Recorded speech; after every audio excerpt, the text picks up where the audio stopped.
Bismillahirrahmanirrahim. Assalamualaikum warahmatullahi wabarakatuh.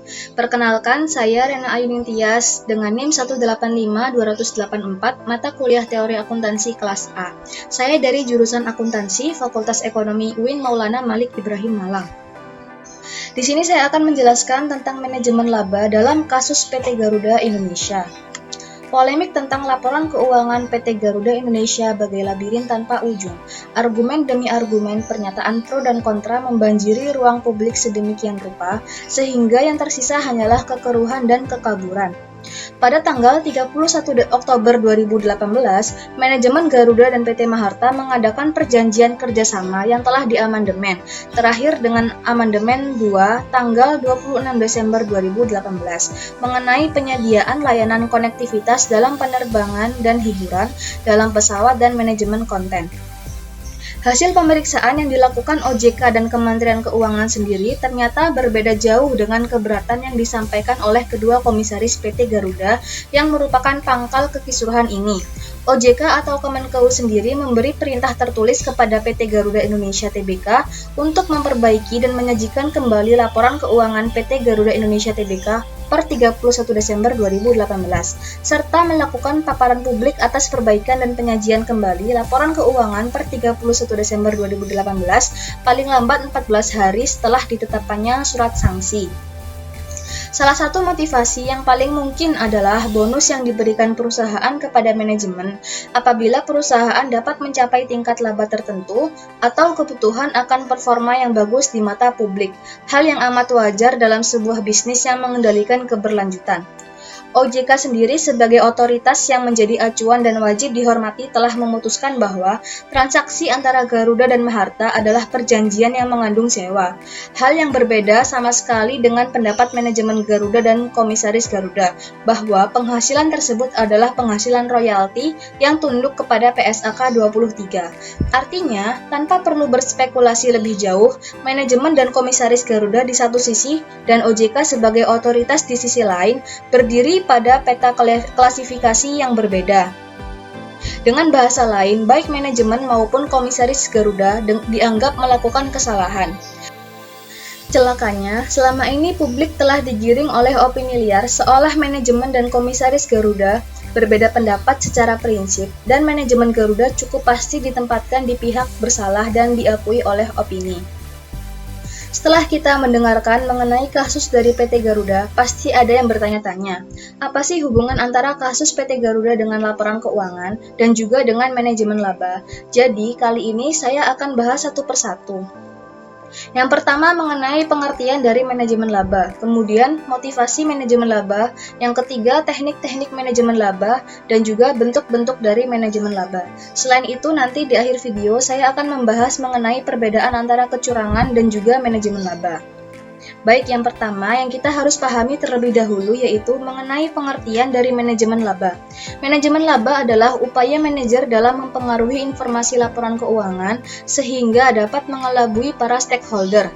Manajemen laba adalah hasil campur tangan manajemen dalam penyusunan laporan keuangan sehingga dengan demikian akan meningkatkan laba yang menguntungkan manajemen atau perusahaan.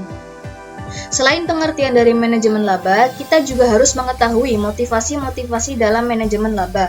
Yang pertama ada the bonus plan hypothesis. Ini merupakan dorongan manajer dalam melaporkan laba untuk mendapatkan bonus. Jadi, pada umumnya manajer perusahaan menggunakan metode-metode akuntansi sehingga dapat meningkatkan pendapatan pada saat periode berjalan. Kemudian yang kedua ada the debt covenant hypothesis. Jadi, motivasi ini terjadi ketika ada perjanjian utang maupun kompensasi manajerial antara manajer dengan pemilik perusahaan. Semakin tinggi rasio utang perusahaan, maka akan semakin ketat perusahaan terhadap kendala yang terdapat dalam perjanjian utang, dan semakin besar pula profitabilitas terhadap pelanggaran perjanjian yang diadakan. Dengan demikian akan semakin memungkinkan manajer menggunakan metode-metode yang ada untuk dapat meningkatkan pendapatan. Kemudian yang ketiga ada the political cost hypothesis. Ini merupakan motivasi manajemen yang terjadi karena regulasi pemerintah. Manajer memanipulasi laba dengan menurunkan laba yang dilaporkan sehingga akan mempengaruhi keputusan yang dibuat. Income taxation juga menjadi motivasi dalam melakukan manajemen laba. Kemudian, bagaimana teknik dalam melakukan manajemen laba? Tentu pasti ada beberapa teknik dalam manajemen laba. Yang pertama yaitu ada meningkatkan laba. Dengan meningkatkan laba pada periode yang berjalan, maka diharapkan perusahaan akan dipandang baik oleh stakeholder. Yang kedua yaitu Big Bet. Big Bet adalah teknik penghapusan laba sebanyak mungkin dalam satu periode. Biasanya periode yang dipilih adalah periode yang memiliki kinerja yang buruk atau terjadi kejadian yang tidak biasa di dalam perusahaan, seperti perubahan manajemen dan restrukturisasi. Yang ketiga yaitu ada perataan laba. Manajer meningkatkan dan menurunkan laba untuk mengurangi fluktuasi. Laba yang tidak dilaporkan akan dijadikan cadangan laba dan akan dilaporkan ketika laba periode perusahaan dalam keadaan buruk. Selanjutnya ada pula bentuk-bentuk manajemen laba. Yang pertama ada taking a bet. Dilakukan oleh manajer ketika keadaan buruk yang tidak menguntungkan dan tidak bisa dihindari pada periode berjalan. Taking a bet dilakukan dengan cara mengakui biaya pada periode yang akan datang dan kerugian berjalan. Yang kedua adalah income minimization. Dilakukan oleh manajer ketika perusahaan mendapatkan keuntungan yang tinggi dan perusahaan berharap hubungan tersebut tidak terlihat besar dengan cara menurunkan laba pada periode tertentu. Ketiga yaitu income maximization. Dilakukan oleh manajer ketika perusahaan tidak mendapatkan profit yang cukup. Manajer berusaha memaksimalkan laba dengan tujuan tertentu seperti untuk dapat memperoleh bonus yang lebih besar atau untuk menghindari pelanggaran perjanjian hutang. Yang keempat ada income smoothing, merupakan bentuk manajemen laba yang paling sering dilakukan dan paling populer. Manajer menaikkan dan menurunkan laba untuk mengurangi fluktuasi laba yang dilaporkan, sehingga perusahaan terlihat stabil dan tidak beresiko tinggi. Nah, setelah kita bahas mengenai kasus dari PT Garuda dan juga materi-materi yang sudah kita pahami bersama, pasti timbul pertanyaan, apakah manajemen laba itu etis dilakukan? Sebelumnya, manajemen laba ini termasuk dalam tindakan manipulasi laporan keuangan, tetapi dengan tetap memperhatikan dan mengikuti kaidah-kaidah metode akuntansi. Balik lagi ke pertanyaan, apakah manajemen laba etis dilakukan? Jadi terdapat pandangan yang berbeda-beda terhadap praktik manajemen laba, dan hal ini menimbulkan dilema. Pada satu sisi, manajemen laba dipandang sebagai suatu tindakan yang seharusnya tidak boleh dilakukan, karena dengan adanya manajemen laba, informasi yang diberikan tidak sepenuhnya mencerminkan keadaan perusahaan dan mengaburkan nilai perusahaan sesungguhnya. Tindakan tersebut dapat menyebabkan stakeholder keliru dalam mengambil keputusan.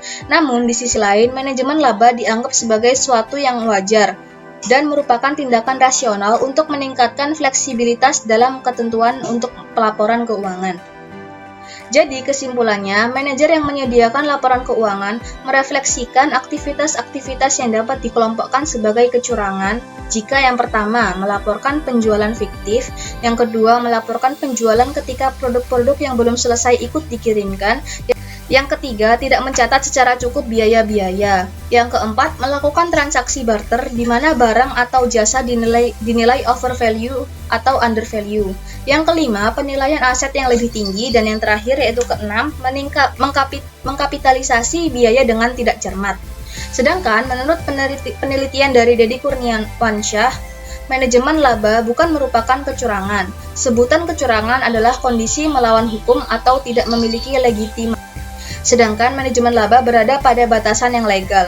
Penyimpangan atas laba yang dilaporkan dari laba ekonomi dikarenakan manajemen laba yang legal atau sah menurut standar akuntansi dan hukum perusahaan.